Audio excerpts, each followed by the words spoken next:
আসসালামু আলাইকুম you guys. তো আপনাদের কাছে আবার একটা মোটরের ভিডিও নিয়ে আসলাম। তো আমাদের আইডিয়া আছে একটা সুবিন দাস নামে, এটা হয়তো অনেকেই পরিচিত। এই ভিডিওয়ে আমরা নতুন নতুন কিছু মোটরের বিষয়ে, রিপেয়ারিং বিষয়ে আমরা কিছু ভিডিও ছাড়ি। তো এই ভিডিওগুলোর বিষয়ে এর মধ্যে অনেকে আমাদেরকে কমেন্ট বক্সে জানিয়েছে যে ভাই আসলে মোটরের ভিতরে কয়েল সব ঠিক আছে কিন্তু বডি শর্ট হয়ে যাচ্ছে। হ্যাঁ, অথবা অনেকে যা বলতেছে যে ভাই আসলে কয়েলে গেজ মার খাইছে, এখন কি করণীয়। এই বিষয়ে আজকে আমাদের একটা মোটর চলে আসছে, এটা হচ্ছে নারায়ণগঞ্জ থেকে চলে আসছে। তো আমরা এই বিষয়ে আর কি আপনাদের সঙ্গে কথা বলবো এবং এর কাজের সমাধান আপনাদেরকে জানিয়ে দেবো।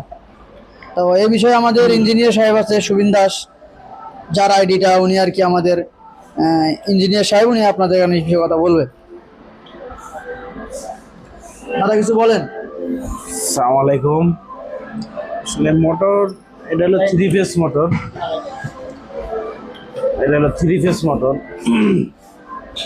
Three phase blower motor, 220 volt, 2800 RPM.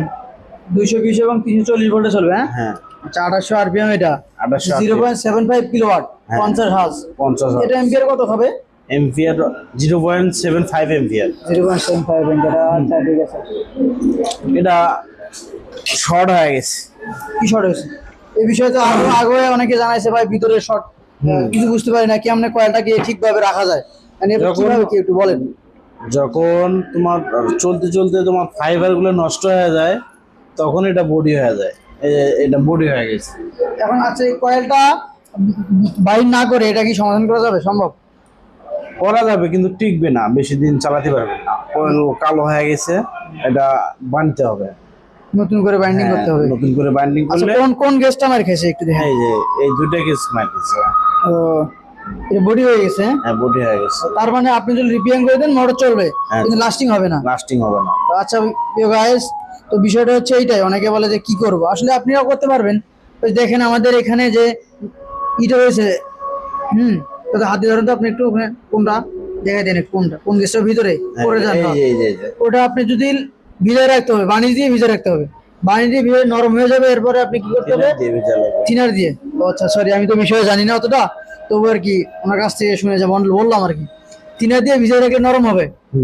নরম হওয়ার পর ওখানে আপনি কি দিবেন? ফাইবার দেওয়া লাগবে। ও ফাইবার দিবেন। ফাইবার দিলে তাহলে বডি আর হবে না। না। ও আচ্ছা, বুঝতে পারছি। তাহলে বিষয়টা আপনারা বুঝতে পারছেন শিওর। এই বিষয়টা এইটাই আর কি বাস্তব। অনেকে মোটরের দোকানে যাই, আমরা কাজ করি, এভাবে কাজ করে যায়, পরের দিন দেখা যাচ্ছে যে 15-20 দিন বা 1 মাস বা 1 সপ্তাহের